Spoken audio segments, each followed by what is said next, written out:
Assalamualaikum warahmatullahi wabarakatuh. Perkenalkan, saya Putri Eka Febrianti dari kelas C. Pada kesempatan kali ini, saya akan menjelaskan mengenai himpunan dan deret. Yang pertama ada himpunan. Jadi himpunan itu adalah suatu kelompok atau kumpulan objek yang memiliki definisi yang jelas. Kenapa harus jelas? Karena ada beberapa kelompok atau pengelompokan yang memiliki definisi tidak jelas. Contoh yang memiliki definisi tidak jelas adalah misalnya perkumpulan orang tampan. Kenapa itu disebut tidak jelas? Karena tampan memiliki definisi yang berbeda-beda bagi setiap orang. Tampan menurut saya belum tentu tampan menurut orang lain. Atau mungkin bisa juga manis. Manis menurut saya itu juga belum tentu manis menurut orang lain. Gitu. Sedangkan untuk definisi yang jelas, contohnya adalah kumpulan bilangan genap kurang dari 10. Itu jelas karena bilangan genap kurang dari 10 itu ada 2, 4, 6, 8, dan 10. Jadi terdefinisikan dengan jelas. Lalu ada anggota himpunan. Anggota himpunan dilambangkan dengan elemen atau epsilon. Contoh 20 itu merupakan elemen atau anggota himpunan dari bilangan genap. Ayam itu bukan elemen atau bukan anggota himpunan binatang mamalia. 0 kan merupakan himpunan atau elemen dari bilangan asli. Sedangkan -1 merupakan elemen atau anggota himpunan bilangan bulat. Kita lanjut ke jenis himpunan. Jenis himpunan ada dua, ada himpunan terbatas dan ada himpunan tak terbatas. Kalau yang terbatas itu himpunan yang jumlah elemennya terbatas. Contoh, bilangan ganjil kurang dari 10. Jadi elemennya terbatas, yaitu hanya ada 5 elemen, 1, 3, 5, 7, dan 9. Nah, sedangkan yang tidak terbatas itu adalah himpunan yang jumlah elemennya tidak terbatas. Contoh, bilangan ganjil lebih dari 7. Itu kan berarti seluruh bilangan ganjil bisa masuk, asalkan lebih dari 7. Tidak ada batasan. Untuk mempersingkat waktu, kita akan langsung masuk ke penerapan ekonominya. Di sini ada contoh, perusahaan garmen memiliki 400 buruh dan diketahui 25% dari total buruh memiliki keahlian bordir manual atau bordir komputer. Jika diketahui 40 buruh bisa bordir manual dan 40 buruh bisa bordir komputer, maka hitunglah jumlah buruh yang memiliki kedua keahlian tersebut dan gambarkan diagram Venn-nya. Nah, jawabnya di sini kita tulis dulu apa yang diketahui, yaitu A adalah karyawan yang bisa bordir manual, B itu adalah himpunan karyawan yang bisa bordir komputer, sedangkan A kecil itu adalah karyawan yang hanya bisa bordir manual, dan B kecil adalah himpunan karyawan yang hanya bisa bordir komputer. Untuk mengetahui nilai A gabungan B, maka bisa dilihat itu adalah 0,25 karena 25% dikali 400, maka A gabungan B adalah 100. Karena yang ditanya itu adalah jumlah buruh yang memiliki kedua keahlian tersebut, maka yang dicari adalah A irisan B. Jadi langsung kita masukkan saja. Untuk pertama itu masukkan A, nilai A gabungan B sama dengan NA plus NB plus NA gabungan irisan B. Lalu tinggal dipindahkan jadi A irisan B sama dengan NA gabungan B dikurangi NA dikurangi NB. Lalu sama dengan 100 dikurangi 40 dikurangi 40, maka hasilnya adalah 20. Dan diagram Venn-nya bisa dilihat 20 ada di tengah-tengah itu karena irisan. Contoh lainnya adalah sebuah agensi memiliki 70 artis. Diketahui 30% dari total artis tersebut memiliki kemampuan menyanyi atau acting. Jika diketahui 6 artis memiliki kemampuan menyanyi dan 6 artis memiliki kemampuan akting, maka hitunglah jumlah artis yang memiliki kedua kemampuan tersebut. Maka jawabannya sama seperti tadi. Maka kita hitung dulu N gabungan B dan hasilnya adalah 21. Lalu kita hitung N himpunan A irisan B sama dengan NA gabungan B dikurangi NA dikurangi NB sama dengan 21 dikurangi 6 dikurangi 6, maka hasilnya adalah 9. Selanjutnya kita akan masuk ke materi deret. Deret itu ada dua, yaitu deret hitung dan deret ukur. Deret hitung adalah deret yang perubahan suku-sukunya berdasarkan penjumlahan terhadap sebuah bilangan tertentu. Seperti contoh, 5, 10, 15, 20, 25, dan 30. Jika diperhatikan, maka pola yang ada di deret tersebut adalah plus 5. Jadi polanya tetap dan sama. Untuk mengetahui suku ke N di deret hitung, maka digunakan rumus Sn sama dengan A plus N-1 dikali B, di mana Sn adalah suku ke N, A adalah suku pertama atau S1, dan B adalah pembeda. Dan dari rumus yang tadi, apabila disimpulkan, maka akan ketemu S1 sama dengan A, S2 sama dengan A plus B, S3 itu sama dengan A plus 2B, dan seterusnya. Jadi, bagaimana cara menghitung suku ke N? Rumusnya adalah Sn sama dengan A plus N-1 dikali B. Contoh soalnya, berapakah suku ke 21? Pertama-tama, dicari dulu B-nya. B sama dengan S, N plus 1 sama dengan Sn, sama dengan S2 min S1, B sama dengan 10 min 5, B sama dengan 5. Setelah ketemu B sama dengan 5, kita langsung menghitung Sn-nya, jadi S21, karena yang ditanya adalah suku ke-21, jadi S21 sama dengan A plus N-1 dikali B, S21 sama dengan 5 plus 21 min 1 dikali 5, S21 sama dengan 5 plus 20 dikali 5, S21 sama dengan 5 plus 100, S21 sama dengan 105.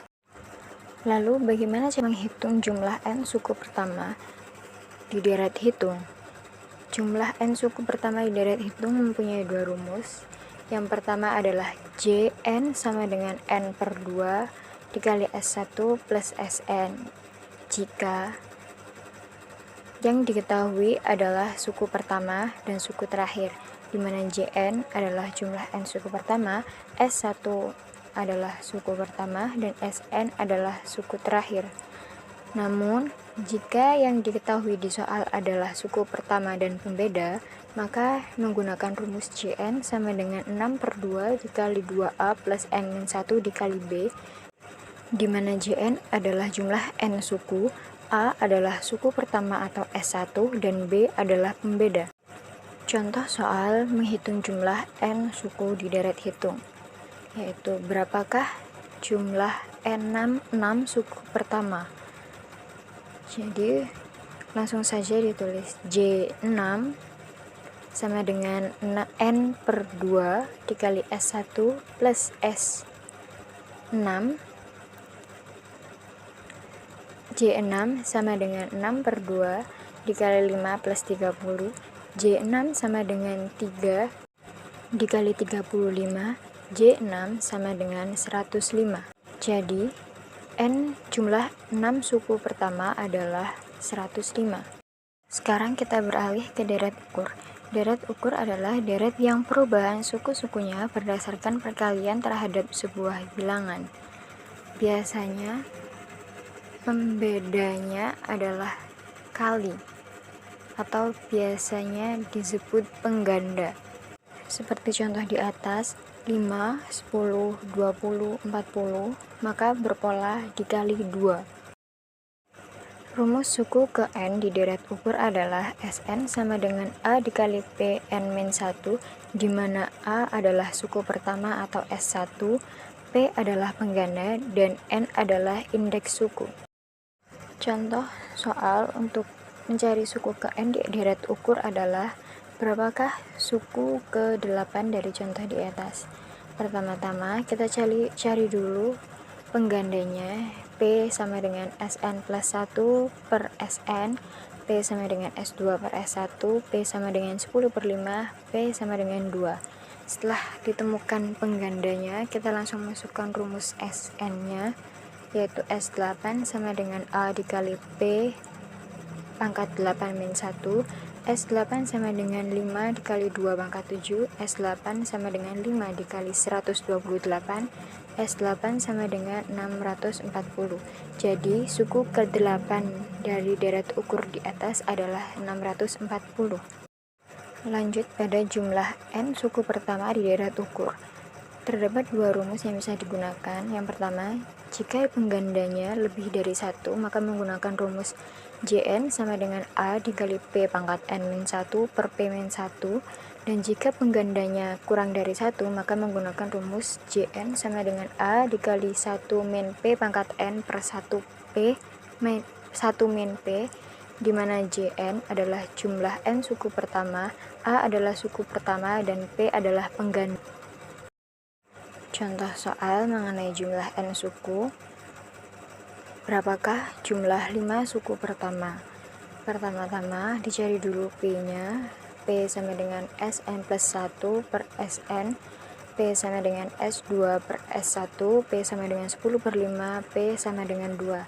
Setelah ditemukan P-nya, langsung kita masukkan rumusnya, yaitu J5 sama dengan A dikali P pangkat 5 min 1 per P min 1. J5 sama dengan 5 dikali 2 pangkat 5 min 1 per 2 min 1. J5 sama dengan 5 dikali 32 min 1. J5 sama dengan 5 dikali 31. Dan J5 sama dengan 155. Jadi jumlah 5 suku pertamanya adalah 155. Sekarang kita lanjut pada penerapan ekonomi dari deret. Bisa digunakan dalam peramalan perkembangan usaha, contohnya seperti yang terlihat di atas.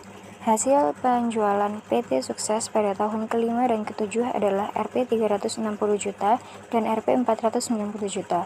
Jika perkembangan hasil penjualan memiliki pola sama dengan deret hitung, berapakah hasil penjualan pada tahun pertama dan pada tahun keberapa penjualannya sebesar 230 juta.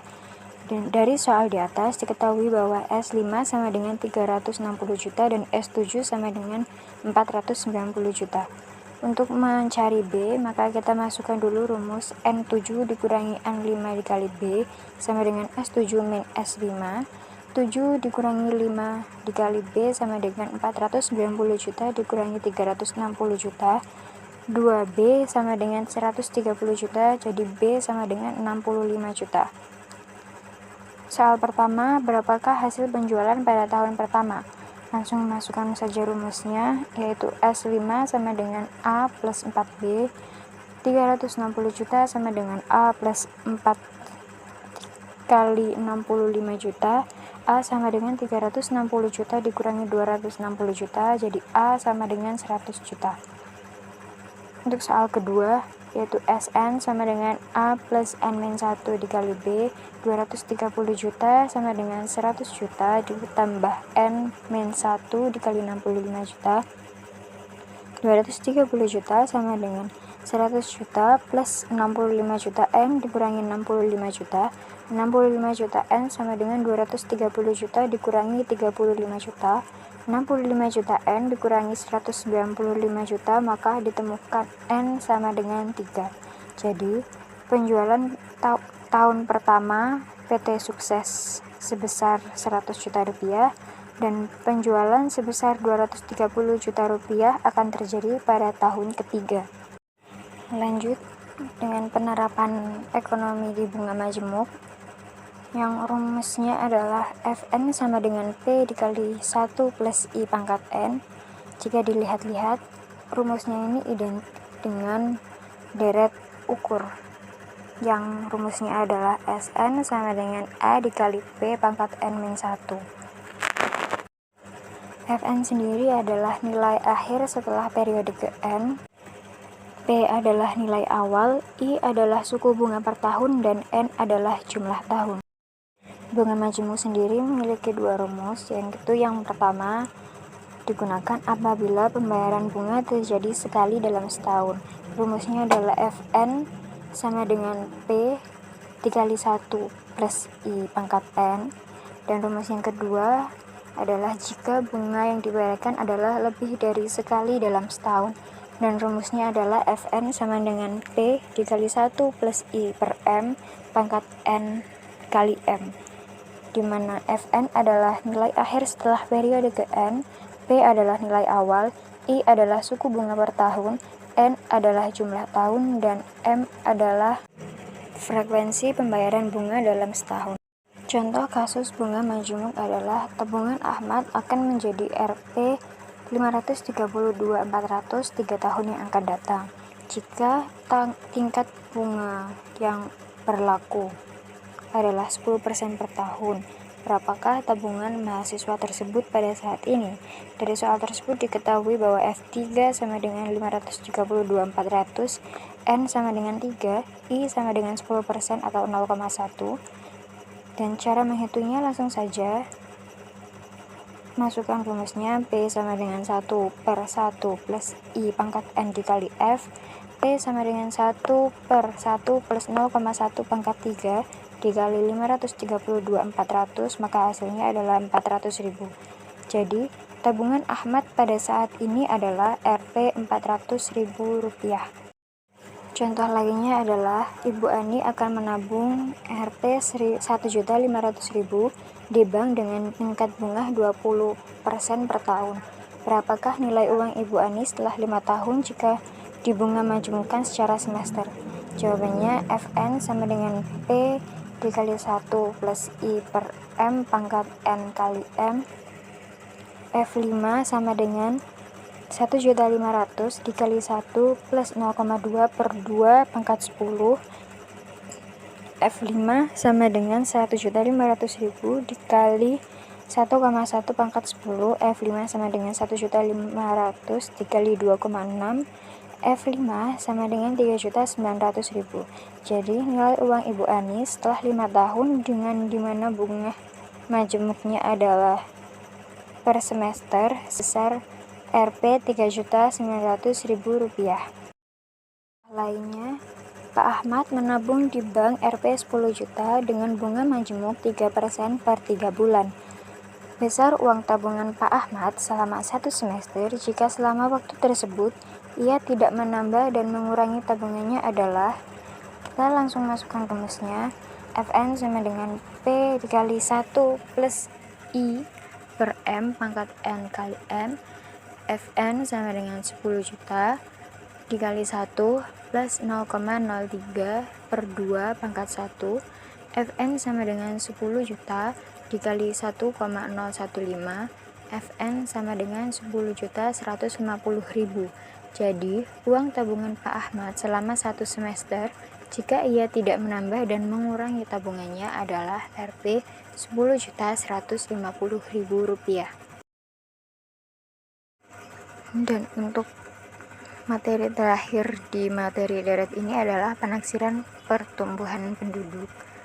Rumusnya adalah PT sama dengan PI dikali R pangkat T-1, R-nya sama dengan 1 plus R kecil, di mana PI adalah jumlah pada tahun pertama, PT adalah jumlah pada tahun ke-T, I adalah persentase pertumbuhan per tahun, dan T adalah indeks waktu atau tahun. Sekian dari saya. Apabila ada kesalahan dalam penjelasan atau kekurangan dalam video ini, saya mohon maaf. Terima kasih atas perhatiannya. Wassalamualaikum warahmatullahi wabarakatuh.